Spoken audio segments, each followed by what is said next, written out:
My dear students of class 8, you are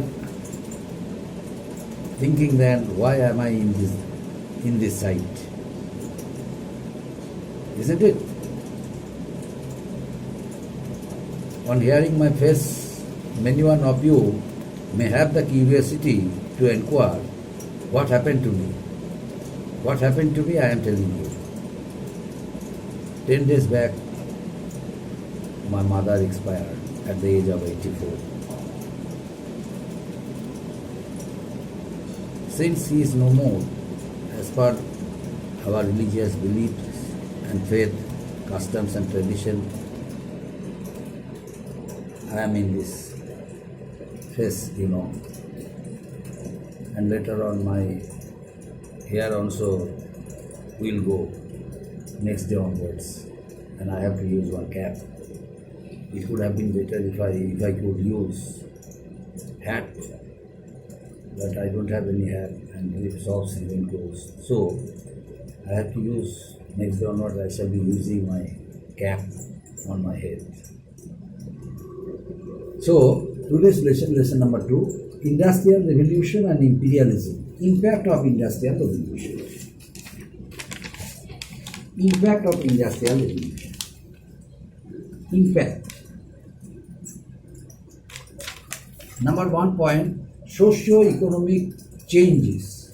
Socio-economic changes. The Industrial Revolution era created so many laborers who usually had been working in their agricultural lands. Industrial Revolution and its growth attracted millions of agricultural workers from their lands to factories because they had no earnings from there. So they all left their villages and reached cities in search of jobs. So the experience, whatever they had gained from agricultural lands, now they became factory workers, factory laborers. So new experience they gain new experience from factories.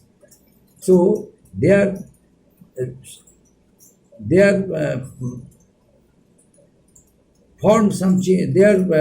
took place some changes in the society, in their society.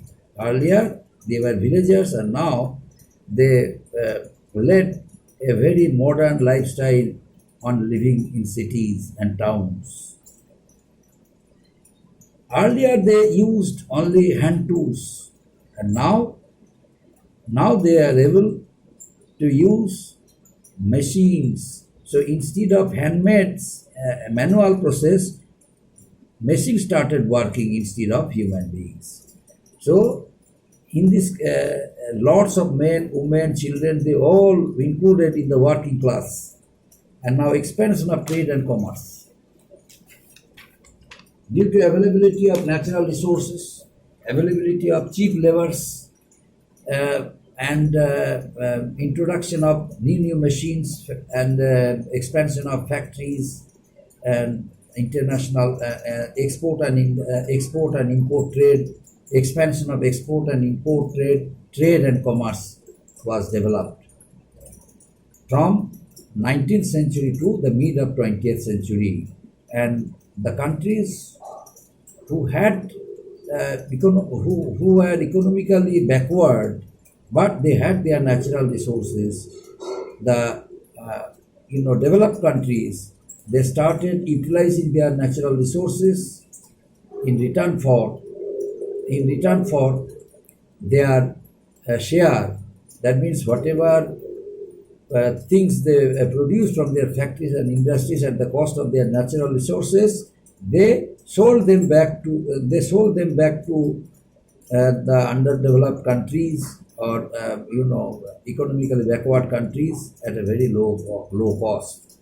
So both of them were benefited, and in this way, overseas trade also was developed throughout the whole world. And now urbanization, growth of new industrial towns and cities. growth of new industrial towns and cities. Growth of new industrial towns and cities.